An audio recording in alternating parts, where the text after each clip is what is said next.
اللہ تبارک و تعالی نے بنی نوع انسانیت کی ہدایت کے لیے انبیاء علیہم الصلوات والتسلیمات کا سلسلہ شروع فرمایا۔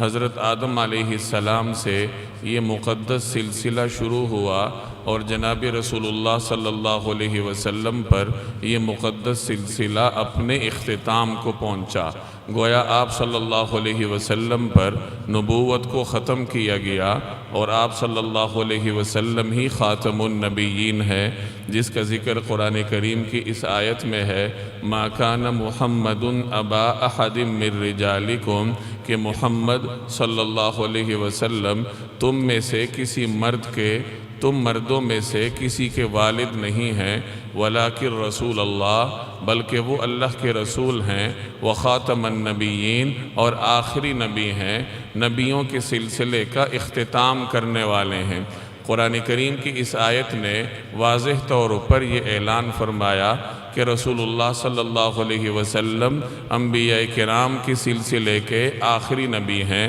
جس کا تذکرہ آپ صلی اللہ علیہ وسلم نے بھی اپنی متعدد روایات میں فرمایا۔ چنانچہ معروف روایت ہے، انا خاتم النبیین لا نبی بعدی، میں آخری نبی ہوں اور میرے بعد کسی نبی نے نہیں آنا۔ یہاں یہ سمجھ لیجئے کہ ختم نبوت کا مطلب تکمیل نبوت ہے۔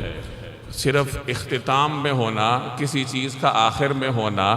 اس میں کوئی خاص عظمت نہیں ہوتی، جیسے یہاں سے لکیر شروع ہوئی یہاں ختم ہوئی۔ صرف اختتام میں ہی فضیلت پوشیدہ نہیں ہے، بلکہ اس اختتام کا مطلب تکمیل ہے کہ جناب رسول اللہ صلی اللہ علیہ وسلم اللہ کے آخری نبی ہیں، آپ خاتم النبیین ہیں، یعنی آپ صلی اللہ علیہ وسلم پر اللہ تبارک و تعالی نے انبیاء کرام کے سلسلے کو مکمل فرمایا،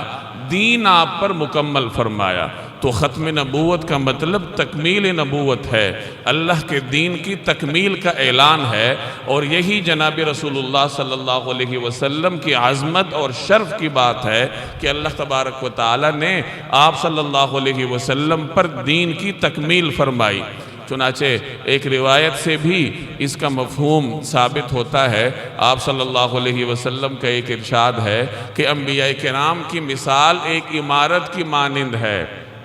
کہ ایک بڑی خوبصورت عمارت ہے، اس میں بڑی خوبصورت اینٹیں لگی ہیں، لیکن آخر میں ایک اینٹ کی جگہ باقی ہے۔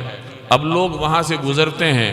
عمارت کی خوبصورتی کو دیکھ کر خوشی کا اظہار کرتے ہیں، اور اس خالی اینٹ کی جگہ کو دیکھ کر تعجب کرتے ہیں کہ یہ جگہ خالی کیوں ہے۔ اور پھر آپ نے فرمایا کہ انبیاء کرام کی اس عمارت کی آخری اینٹ کی جگہ میں نے مکمل کی ہے، میں وہ آخری اینٹ ہوں اور میں نے اس مبارک تعمیر کے سلسلے کو مکمل کیا ہے۔ تو گویا کہ آپ صلی اللہ علیہ وسلم کی تشریف آوری کے بعد انبیاء کرام کی جو عمارت ہے، انبیاء کرام کا جو مقدس سلسلہ ہے، اس کی تکمیل ہوئی، اور جب کوئی چیز مکمل ہو جاتی ہے تو پھر آگے اس کو جاری رکھنا عقل کے بھی خلاف ہوتا ہے۔ اس لیے اللہ تبارک و تعالی نے آپ صلی اللہ علیہ وسلم کے بعد کوئی نبی نہ بھیجنے کا اعلان فرمایا۔